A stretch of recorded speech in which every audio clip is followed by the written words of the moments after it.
এখন দুধ খাইছি তো এখন বেবি করে দিচ্ছি দেখা দেখি দেখবে আরে দেখা খাইছে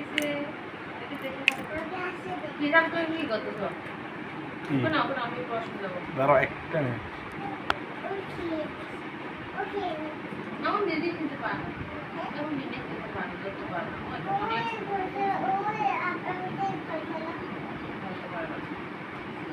এখন বড় হয় না তো আর তো বড় হতে হবে তো আমি বড়তে তুমি তো বড় হয়ে গেছো আমি তো ছিলাম তুমি এরকম ছিলা আসলে তো তোমাকে তোমার আম্মু দুধ খাওয়াইছে বা